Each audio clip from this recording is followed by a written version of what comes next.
first look at the first theme, as we've been talking about a significant development with regards to United Breweries. They've halted supplies with regards to beer to that's Telangana State Beverages Corporation. And the impact of this is going to be interesting. Probably a short-term negative, long-term positive. That's what everyone is talking about. But let's first head across to Harsh for him to give us a detailed as to what has happened, how will it impact. Harsh, over to you. Thanks for that. Very interesting. So let me first start off with the fact that what happened yesterday and how the saga is essentially playing out. They've suspended supply of beer to Telangana, and this is UBL which has done it, and Telangana State Beverages Corporation. So they've suspended to this one single entity. Why is this relevant? And who is Telangana State Beverages Corporation? They are the authority acting on behalf of the government of Telangana to distribute wholesale as well as retail of alcohol in the state. So they have a monopoly in the state with regard to distribution, and it accounts for roughly 5.5 crore cases sold in Telangana annually. All of these are sold through the Telangana State Beverage Corp. So a embargo there with regard to the sale by UBL will likely mean that no sales will happen in Telangana. Why has this decision been taken by UBL? What has led to the supply suspension? They've not revised prices since 2019-20, and they're not agreeing as of now to revise prices. So it's been 5 years plus and no price revision has been undertaken. That's the first grievance. Second, there are significant overdues remaining unpaid by Tamil Nadu state. Third, they also, the industry has been demanding a 30 to 35% price increase since August of 2024. Talks are on, but nothing materially has happened. And also realizations in Telangana, and this is for context, are 25 to 30% lower than the national average. This is, of course, both of these points are as per Elara Capital's report. Now, I want to talk about UBL's commentary at the end of Q1 FY25. Why does this become relevant? And when we speak about it, we'll know. They, in Q1 of FY25, they suggested that 6 months of dues were pending from the state government. And this is large. They believe that the dues are impacting their working capital requirements. The money received as of Q1 was minuscule in their words. And UBL had receivables of roughly 900 crore outstanding. This is roughly a 50,000 crore market cap company, 900 crores from a single purchaser. Industry-wide, 5,000 crore was outstanding from the government of Telangana or from the Telangana State Corporation. And, you know, what are the options now available with Telangana State? Because UBL forms a large part of all the alcohol sold in Telangana. So the only options are, one is you increase price or you find an alternative supply. And therefore, you'll see some of the other alco-bev stocks also buzzing, at least yesterday, on the back of this. Because there could be alternate supply as a good option for them to start gaining market share in Telangana. Now, UBL, what is the grievance that Telangana state has said? Well, they've said that UBL is exercising a monopoly pressure with regard to pricing. UBL is seeking a 33% increase, which is too much for them. The increase will cause an undue financial burden on consumers, is what they're saying. The price revision committee is going to be led by a retired judge, and they're reviewing the matter already. And 658 crore of dues have likely remained pending. That's what they are also saying. Now, the impact of this, UBL accounts for roughly 70% of volumes in Telangana. So it's a large market for UBL because 18 to 20% of UBL's volumes go to Telangana and 70% of Telangana's volumes come from UBL. So it's a large impact on for both parties. The state loses major excise revenue.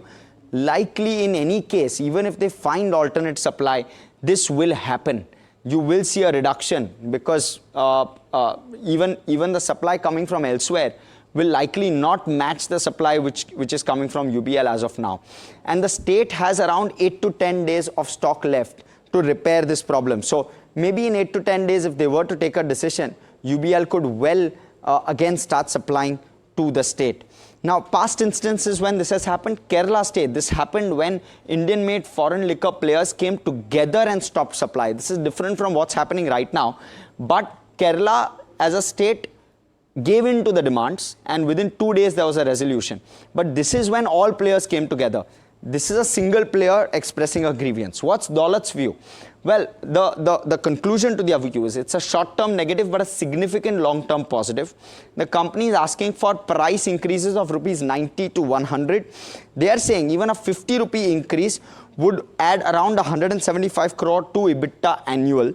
This additional 175 crore will comprise around 17 to 18% of FY25 EBITDA and 10 to 12% of FY27 EBITDA. So it's a large amount if this were to materialize, and even if half of this were to materialize. That's the point.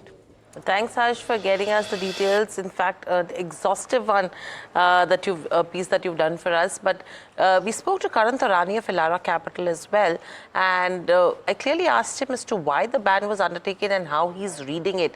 Let's quickly listen into that conversation.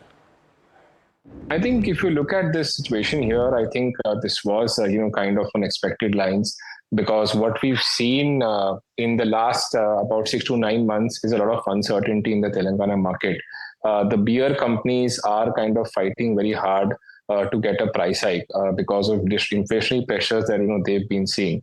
And the Telangana government has not been given that kind of price hike. So this is one major reason in terms of why this has happened. And second, of course, the payments have also been a big issue, right? So the payments have been coming with a lag of anywhere between 3 to 4 months.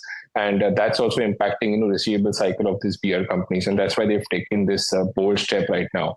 The impact for this, is negative, obviously, in the near term, because Telangana is a reasonably large state. They contribute anywhere between 15 to 20% of UBL's volumes today, and they've got market leadership over there. 50% plus kind of market share is what UBL has got in Telangana. So it's a reasonably large state in terms of contribution, and the impact on earnings, rather negative impact, is going to be sizable here. But the only thing is that these kind of things have happened in the past as well.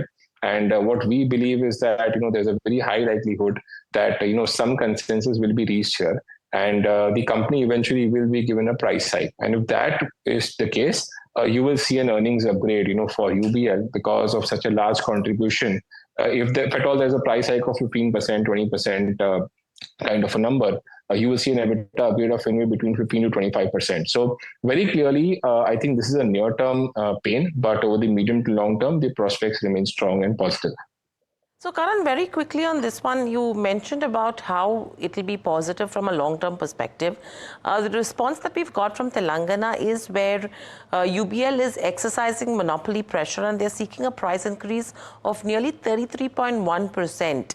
How does that work? Because clearly, is that a justified price increase according to you? And number two, in the past instances as well, the price increase that the state would have been given, have they given as per the ask, or has it been lower? So generally, if you look at the price hike trends, the price hike has not been as per the ask. They somewhere reach a middle ground as far as the percentage is concerned. So I think asking for a 33% price hike is something that may not happen eventually. But I think we can't rule out the fact that there could be a price hike of anywhere between 15 to 20% at least. And as I said, if that were to be the case, it could be a big upgrade, a big relief for EBITDA margins for UBL, which has been under pressure over the last 12 to 18 months. So possibly something of that sort in the middle, something can come out. The another point to make here is that they are kind of preparing for the season as well. So if the beer season starts off in the month of April, and April to July, these 4 months, account for anywhere between 40 to 50% of beer volumes as far as annual contribution goes. So clearly, I think, if the issues are resolved, before April, and if they're able to get this kind of a price hike, the supply will be restored on ground, and the positive impact for UBL will come in. But, let's say, this kind of gets prolonged, it goes up beyond 3 months, then you will see a potential that other players end up gaining market share, UBL will lose market share, and the pain will become even larger for UBL. So I think the only thing you have to point is that these issues, or rather this issue, gets sorted within the next 45 to 60 days to make sure that there is some positive impact on UBL stock. On this front, another question I have is with regards to where if UBL stops, how will other companies benefit? Because whenever a state beverage corp buys, usually there are tenders to supply, right? So it is not going to be actually fungible. Fresh tenders will have to be brought in, and if fresh tenders are bought in, probably they will be at higher prices as well. So how does that really work? I think, UBL definitely, once they stop, the fresh tenders might come in for the other companies. Already we have seen existing companies like AB InBev, Carlsberg, which are present in that market.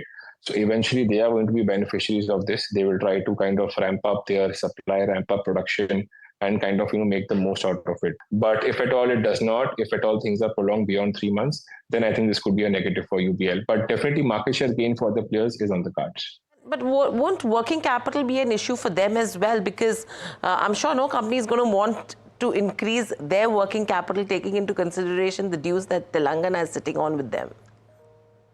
Yes, I mean, it could be either ways. I mean, these companies also could kind of, call for a suspension as far as supply in the state is concerned. That could very much happen. But nothing of that sort is, being heard right now. So I think they'll continue to have business as usual. And it's not just them, it's the spirit companies, the entire alcohol ecosystem, which is kind of struggling with this issue. The entire industry that has been struggling with this issue with regards to where Telangana goes, that's the word coming in from Karan Taurani.